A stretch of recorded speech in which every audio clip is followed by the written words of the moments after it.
сәлеметсіздер ме, құрметті тыңдармандар. Бізде бүгін 8 қараша подкастының келесі қонағы Парасат дебат клубының жас буыны Индира ханым.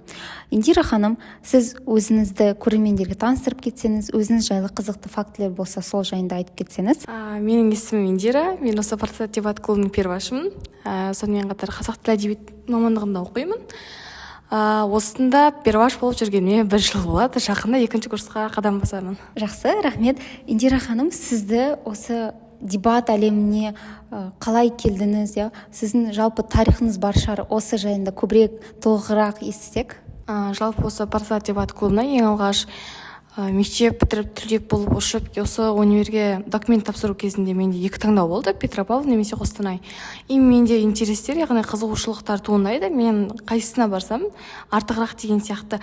И мен сол кездерде байланысқа шықтым, яғни осында оқып жатқан бұрынғы перваш болған, қазіргі фотошист болып жүрген Ардақ Арыстанбек қызымен байланысқа шықтым, сөйлесіп жүрдік, араласып жүрдік. Және әлеуметтік желілерде көбінше статустар көріп жүрдім. И сонда Парасат бір клуб, бір отбасы деген статустар көрдім. И мен уже Парасат деген маған қызық болды. Және менің осы универ таңдауыма тағы бір үлесін қосқан клубтардың бірі десем де болады. Және мен сол кездерде Парасат дебат клубын көріп жүрдім, және инстаграмнан бақылап жүрдім. И маған олардың жеткен жетістіктері, көбінше салатын истористері барлығы өте қызық болды. Және менің әрі қарай қызығушылығымды туындатты. И мен сол арқылы маған Ардақ кетім. WhatsApp-пен ссылкасын тастады, кірдім WhatsApp-қа. И мен кішкене болса да ұялдым. Прям университетке қадам баспаған адам Парасатқа сразу кіріп кетті ма деген сияқты. И менде кішігірім солай ұялып қалсам да ұялдым десем де болады. И менде осы яғни әлеуметтік желіде араласып жүрген адамдармен 28 тамыз күні көзбе-көз көріп, амандасып бірге ойын ойнап кеттім десем де болады. Жақсы, Индира ханым, сіздің алғашқы дебатқа келген сәтіңіз, жалпы алғашқы турниріңіз, осы турнирден алған жақсы немесе жаман эмоциялар, осы жайында айтып кетсеңіз. Жалпы маған бір эмоция берген, ол ең алғаш осында келіп ойнап жүрдік, жастар финалы тағы да басқа жүлделерді алып жүрдім. Бірақ соңында бір осы Парасат дебат клубында облыстық деңгейде бір ойын болды. Ол кезде қателеспесем жастар алаңы жоқ, үлкендермен микс болып қатысу керек болды. И мен сонда Ағабек ағаймен қатыстым, и басқа перваштар басқалармен қатысып жүрді. И маған қатты эмоционалды түрде тиген сол кез, өйткені мен финалға жетіп тұрып әрі құлап қалдым. И ол ауыр тиді маған. Мен сол күнге дейін көбінше финалға шығып құлап қала беретінмін. И сол кездерде қатты жылап, прям дебаттан кеткім келіп кетем дегенге дейін жеткен дәрежеде болды. Но әрі қарай алып қалған адамдар бар. Өте қызық. Сонда сізді дебатта шабыттандыратын, немесе осы дебатта жүруге мотивация беретін кімдер, осы жайында тоқталсақ? Жалпы сол кезде маған өте көп адам қолдау көрсетті, және мен бүгінгі күнге дейін қалып кетуім солардың арқасы десем де болады. Ең бірінші ол Қырғыз әпкенің сөздері бар. Яғни ширек болма деген сияқты, жылай берме. Ол маған бір андай болды, намыстандырады, прям ширек болма деген сияқты, жылай берме деп көрем. И ол сол күні маған қатты эмоциямен дейді, мен жылап сықтап, прям қатты жыладым. Өмірімде ең алғаш келіп универге келген кезде өйтіп жыламаған адаммын. И сол кездерде өзімді ұстауыма кішкене болса да қолдау көрсетіп, яғни WhatsApp-тан әртүрлі видео жібереді, и айтады, Индира, мен саған сенемін деген сияқты. И оның бір сөзі бар, әр адамның жетістікке жететін күндері болады, но ол біреуде ерте, біреуде кеш. Яғни әр адам жарқырайтын жұлдызы бар, ол бір күні жарқырайды, және ол үнемі жарық болады деген сияқты. И осы сөз мені қанаттандырды, және осы күнге дейін қалып кетуіме бір, білмеймін, арқамыздан тіреп, құлаған кезімізде тұрғызып жүрген ақы буындарымыз деп ойлаймын. Жақсы, Индира ханым, енді көбірек осы дебаттағы жетістіктеріңіз, дебаттағы тәжірибелеріңіз жайлы айтсаңыз. Сіз 1 жыл ойнап жүрсіз дебатта, сол дебаттаға дейінгі Индира қандай, дебаттан кейінгі қазіргі қатысып жүрген Индираның арасында айырмашылықтар бар ма? Айырмашылықтар өте көп. Мәселен, ең алғаш мен өзім дебат мектеп кезінде ойнадым, но ол кездегі Индира мен қазіргі Индираны мүлде салыстыруға келмейді. Өйткені ол кездегі Индира тек дауыс дикциясымен ғана алып жүрген, не болмаса кішігірім ақпараттар айтып қана қоятын Индира, ал бүгінгі таңда ол өте терең мағыналы ойлана алатын, өзінің логикасы бар, өзінің потенциалын қалыптастыра алған Индира болды. Және білмеймін, сол кезде мен ойлаймын, сол кездегі ойындарымды ойласа мен күлкім келеді. күлем прям. Ал қазіргі ойын ол білмеймін өте ұстанымды ойын, және де ол идеологиялардың мықты болуына үлкен септігін қосқан адамдар болады. Және білмеймін бүгінгі Индираның дәрежесіне жетуіне үлкен үлесін қосқан осында бір там Дерзук, Чингис, там басқа да аға буындар, там Ағабек, Қарагөз, Додо деген сияқты тренерлер бізге үлкен үлесін қосты. Және сол арқылы бүгінгі таңда мен өзімнің потенциалымды көрсетіп жүрмін. Және де дебатта әртүрлі менде кішігірім қиыншылықтар болды. Яғни уақытты қолдана алмау, идеологияларын жеткізе алмау деген сияқты өзімнің білмеймін кішігірім болса да қобалжу деген сияқты. Ал менде қазір емін еркін, ойымды еркін жеткіземін, не керек айта аламын деген сияқты. Жақсы. Индира ханым, сіз уақыт үнемдеу жайлы пікіріңізді білсек, неге? Өйткені сіз дебатпен де айналысасыз, сенбі жексенбі күндері одан тыс қаншама турнирлерге қатысыңыз, сол турнирларға сіз бір аптадай уақыт кетіресіз, бір жағынан сіздің оқуыңыз бар, барлығын қалай үлгеріп жүрсіз, уақыт өте құнды және қымбат дүние екендігін білеміз, осы жайында айтып кетсеңіз. Әрине уақыт қымбат дүние. Біз білмеймін, бірінші курс болған соң ба, бізде кішігірім менде өзімде жекемде қорқыныштар болды. Яғни мен сессияны қалай тапсырамын, сабағымен бірге қалай алып жүремін деген сияқты. Бірақ білмеймін, ең алғаш келген кезімізде бізді осы парасат дебат клубының мүшелері қарсы алып алуы, аптасына пайдалы тренингтер өткізуі, оның барлығы дебатқа деген сүйіспеншілігімді арттырды. Және мен дебатты жақсы көремін, и мен ол нәрсеге уақыт таба алатындығымды. Кез келген адам болады, қызығушылығы бар нәрсеге үнемі уақыт табады, я бір басқа істермен де қатар алып жүре алады. Мәселен, менде алғаш келгенде болды, дебат жағынан өзге перваштарға қарағанда өзімді кішкене болса көрсеткім келетін болған. И мен сол кезде көбінше ютубтан бағдарламалар қараймын, и артықшылықтар іздей беремін. И сол арқылы мен өзімнің ерекшелігімді көрсеткім келген еді. Және ол нәрсе, ол мақсатыма жеттім, ол нәрсе ақталды. Бүгінгі таңда білмеймін, екінші семестрда маған бірінші семестрға қарағанда кішкене оңайырақ болды. Өйткені қарбалас өмірге әбден етім үйренді десем болады.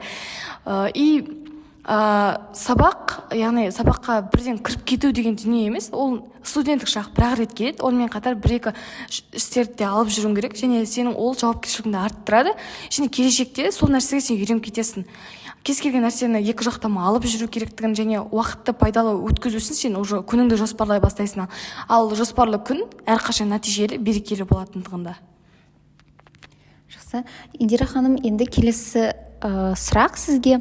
Сіз өзіңіз мойындайтын төрешілер, немесе пікірсайысшылар, және олардың қандай ерекшеліктеріне сізге олар ұнады, осы жайында айтып кетсеңіз. Мен бүгінгі таңда қазіргі кезде көптеген пікірсайысшылар танимын деп айта аламын. Соның ішінде мүмкін қарағандылық ойыншылар, я болмаса көкшетаулық, я болмаса павлодарлық, я болмаса там батыс пен шығыс жақтан да айтуыма болады.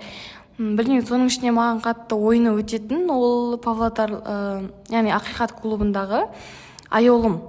Ол екінші курс, и оның ойнау стилі маған өте қатты ұнайды. И тағы да Қарағанды жақтан айтатын болсам, Рабиға әпкенікі Рабиға мен Самал әпкенікі өте қатты ұнайды. Олар білмеймін, өте бір керемет топ болып құрылған, бірін керемет толықтырады, және ақпаратты дәлме-дәл, білмеймін, дебаттағы терминдарды орнымен қолданып, идеологиясын нақты жеткізе алатын адамдар ретінде мойындаймын. Және өзіміздің пікірсайысшылардан Батияны айтқым келетіндігінде, өйткені білмеймін, өте көптеген республикалық турнирлер, мысалы Қарагөзевке, Аягөзевке өте көп турнирларға шықты Астанадан, и ол жақта өзінің потенциалын көрсету, ол екінің бірінің қолынан келе бермейтін дүние. И мен сондықтан да сол ойыншыларға қарап өзім мотивация аламын. И мен сол ойыншыларға қарап өзімде сондай болғым келетіндігінде, и мен уже ара қашықтықтан үйлесетін дүниелерді іздей беремін және ізденіске түсе беремін. Ал төрешілік жағынан айтатын болсам, маған өтетін осында әртүрлі республикалық турнирлар өтеді, 2 рет өтті, мен екеуінде де төрешілік болып жүрдім, винг болып жүрдім. И сонда маған Бағлан ағайдың төрешілігі ұнады, және ол кездегі төрешіліктің ұнауы, өйткені ойымыздың бір жерден шығатындығында. Менде төрешілік жағынан кішкене қиыншылықтар туындайды, яғни өзімнің көңілім қалаған, яғни мен салыстырмалы дәрежеде беремін, и ол нәрсе ойыншыларға ұнамайды, олар маған келіп, білмеймін, дұрыстеп қоя беру, келіспеушіліктерін білдіру, ол уже маған ұнамайтындығында. И мен ішімде сауал туындайды, мен мүмкін дұрыс төреші емеспін, мүмкін маған төрешілік керек емес деген сияқты. Ал бірақ осы Бағлан ағаймен төрешілік ету кезінде байқадым, яғни екеуміздің ойымыздың бір жерден шығуы уже ол менің дұрыс бағытта екенімді кішкене болса өзіме деген сенімділігімді ұлғайтты. Және осы төрешілік жағынан да өзімді шыңдауым керектігін көрдім және әрі қарай үйрендім. Өзіндік бір стратегиясын, тәжірибесін ала алдым десем де болады. Индира ханым, енді сіздің осы дебатта келген кезінде қандай мақсаттар қойдыңыз, қандай міндеттер қойдыңыз? Осыларға сіз жеттіңіз ба, жеткен жоқсыз ба? Осы жайында айтып кетсеңіз. Дебат саласына ең алғаш келген адамдардың барлығы, білмеймін, соның көпшілігі ойлайтыны кубок сияқты. Мені қызықтырған да осы кубок, мектеп кезінен білмеймін, осы грамота деген дүниелер уже маған о нәрсені алып қойғансың, о нәрсе қызық емес та, и ол саған мотивация берді, ол кубоктар. Мен өзім қатты кубокқа қызықтым, соның ішінде дизайндарына прям алғым келетін, и ол нәрсе өзімнің жеке кубогым болған қаладым, және келешекте өзімнің перваштарымды дайындалдырсам, сол кубоктарды тігіп, соларға ойнатам деген сияқты. Білмеймін, шәкірт тәрбиелеуде өте қатты қаладым, және дебатта өз карьерамды, өзімнің атымды, өзімнің затымды қалдырғым келетін. Және кубок алуды қаладым, ол үшін көп еңбектендім, және көптеген эмоционалды түрде шаршаған кездерім болды, облыстық деңгейлерде болды, финалда өте көп финалист болып құлап қала беретінім, және де білмеймін, осы облыстық деңгейлерде жай ғана финалист я болмаса жастар финалында бір орын алмай қалған кездерім болды. Ол нәрсе маған қатты ауыр тиетін, өйткені сен первашсың және жастар финалын алмауың, ол уже білмеймін, өзінің потенциалыңды дәлелдей алмауың деп білетін адаммын, және солай қабылдаған адаммын. Және ол мақсатыма да жеттім. Ең алғаш облыстық дәрежеде жастар финалын алуымның өзі үлкен маған мотивация берді. И келесінде үлкен мақсаттарым, түсінгенім, кубок ол ойын үшін, білмеймін, ол нәрсеге жеттім. Маған енді кубоктың бір айырмашылығы жай ғана орын сияқты көрінеді. Ал қазіргі таңда мен үшін адамдар өте қымбат. Дебаттағы, білмеймін, парасаттағы адамдар өте қымбат, және оларды бағалаймын. Маған жетістіктерден де бірінші орынға шығып кеткен осы адамдар болды, яғни жақын отбасы ретінде айналып кетті, және ол материалдық жағдайдан болмаса сенің белгілі бір дәрежеңе қарамайды, ол сен онда қарапайым адамсың, тең дәрежелі адамсың, және тең дәрежелі жақсы көруің деп ойлаймын. Жақсы, Индира ханым, осы жерде бір қызық сұрақ қояйыншы. Сіздермен, яғни жас буындармен жұмыс жасау кезінде сіз ренжіген, немесе білмеймін, осының көз қарасы өте ұнамаған адамдар, осындай бір конфликті жағдайлар болса, осы жерде сол жайында көбірек айтып кетсеңіз. Бірінші келген кезінде осы перваштардан болды, Ыбырай мен Сұлтан. И мен де күлкім келеді осыны айтсам. Ыбырай алғаш келген кезінде мен оны типа конкуренция ретінде қабылдадым. Ол менің бәсекелесім ретінде қабылдадым. Ол менің бір жақыным, я бір жақын араласатын досым ретінде көрген жоқпын. Ол маған бәсекелес, мен одан басып озып кетуім керек деген стратегия болды. Білмеймін, қазіргі таңда біз екеуміз енді бір командада ойнап жүрміз ғой, күлкім келеді. Қазір мен қалай жақын дос болып кеткеніміз, келесі ол Сұлтан болды. Оны білмеймін, оның идеологиялары вообще саясат жағынан ол кішкене көбірек біледі, ал мен философия жағынанмын. Но маған ұнамайтын, ол саясат жағынан өте көп нәрселерді айта береді, әлемдік елдермен ойнауы, ол жағынан кішкене маған қиындықтар туғызатын. И мен Сұлтанды өзімнің бір конкуренциям ретінде, и біз атымыз аталғанда да үнемі 3-ші деңгейде тұратындығымда, ол кезде қатты мән беретін, ондай мен ұстаттарға қарсы. И мен оны конкурент көрдім. Ал білмеймін, қазіргі таңда 2-ші семестрда, уже олар менің достарым, мен оларды ешқашан ондай конкурент ретінде көрмеймін. Олар үшін шынайы қуана аламын, олар жетістікке жетсе шынайы қуана аламын, қолдау көрсете аламын, бар жағынан көмегімді бере алатын адам ретінде қалыптастым. Енді ұнамайтын идеологиялар ең бірінші келген кезде Батя болды. Ол менің төрешілігімнің көңілі толмайтын. И мен оны ұнатпайтын. Ал қазіргі таңда білмеймін, көңілі толса да толмаса да қызық емес, бірақ көңілі толмайды, прям маған қарсы шығатын, сен дебатта дәрежеге қарап орын беріп жібересің деген сияқты. И бір күні ойын болды, сол кезде ойын кезінде оларға 3-ші ранг бердім, и мен оны айтып тұрмын, ол нәрсені тыңдамайды, ол нәрсе маған ұнамайды. Менің шығарған нәтижеме олар қанағаттанбайды да, и тупо маған ол нәрсе ұнамағандықтан мен төреші болғым келмейтін. И мен Батя келген кезде қойшы деген сияқты, мен бірге мүлде тұрғым келмейтін. Но ол менің Батям ғой. И сосын Батя солай айтып жүрді, и мен де ойлай бастадым, шынында да дебатта кейде сонда бір әділетсіздіктер туындайды. Но оның үлкен деген сияқты, оның бір дәрежесі сенен үлкен деген сияқты, беріп жіберу деген сияқты нәрселерді байқадым. Ол негізі болатын нәрсе екен. И Батяның да айтқан дүниесін сол кезде түсіндім. И менде дұрыс дүние қалыптасты. Сонымен қатар өзімнің төрешіліктегі минустарыма не десем тәжірибе жасай бастадым, уже зерттей бастадым да, и менде даму болды. Оның пікіріне қарсы деген сияқты, иә, мен өзімді дәлелдеймін деген сияқты осы әдебиеттер қалыптасты. Қазіргі таңда бәрі жақсы деші, бұл алдыңғы ойлар. Жақсы, өте қызық екен. Индира ханым, енді көбірек сіз жақсы көретін адамдар, иә, немесе сізді қолдайтын адамдар жайында айтсақ, осы дебаттан тыс болсан. Мені қолдайтын адамдар, ол бірінші парасат дебаттағы аға буын немесе орта буындар деп ойлаймын. Осындай бүгінгі таңда мысалы республикалық жарыстарға барып жатсаң да, сені көтеретін, сені қатыс деп, көбінше түсіндіретін, я болмаса бір кейс жазуда өте үлкен көмектерін, мысалы бізде қарарлар болады, өте қиын. Ана еще инфослайдпен келеді ғой, ана поэма там оқығың келмейді ғой. Вот сондай кездерде қатты қиналған кездер болды. Деймін, маған көмектескен адамдар өте көп. Мысалы Қарагөз әпке, Аягөз әпке, там Дерзуге, басқа бөлек Ағабек айтам, олардың түсіндіруі жағынан да өте көп маған көмектер тигізді. Және солар арқылы мен бүгінгі таңда ол нәрселерді алып кеттім десем де болады. Қазір мен өзім ол адамдардың барлығын жақсы көремін, менің орта буындарымды, олардың мысалы көтеруі, поддержка беруі, белгілі бір дәрежеде типа сенің қолыңнан келеді деген дүниені айтып, өте үлкен мотивацияны беруі. Енді менің махам бар ғой, там шолпик шолпан. Ол нәрсе, ол кісінің өзі де маған өте көп поддержка берді. Алғашқы республикалық сайысқа барған кезімізде, турнирға бардық. И маған жазады, инстаграмнан толтырып жазған, ана жақта қолдаулар өте көп. И менің ішіне шабыт туындайды да, мен осыншама адамның үмітін арқалап тұрмын, и мені ақтамасам өте ұят деген сияқты. И мен сол үшін көп еңбектенесің, адамдардың үмітін ақтаған келеді, өзіңді дәлелден келеді, өзінің потенциалын көрсеткің келеді сол үшін. Жақсы, Индира ханым, енді келесі сұрақ.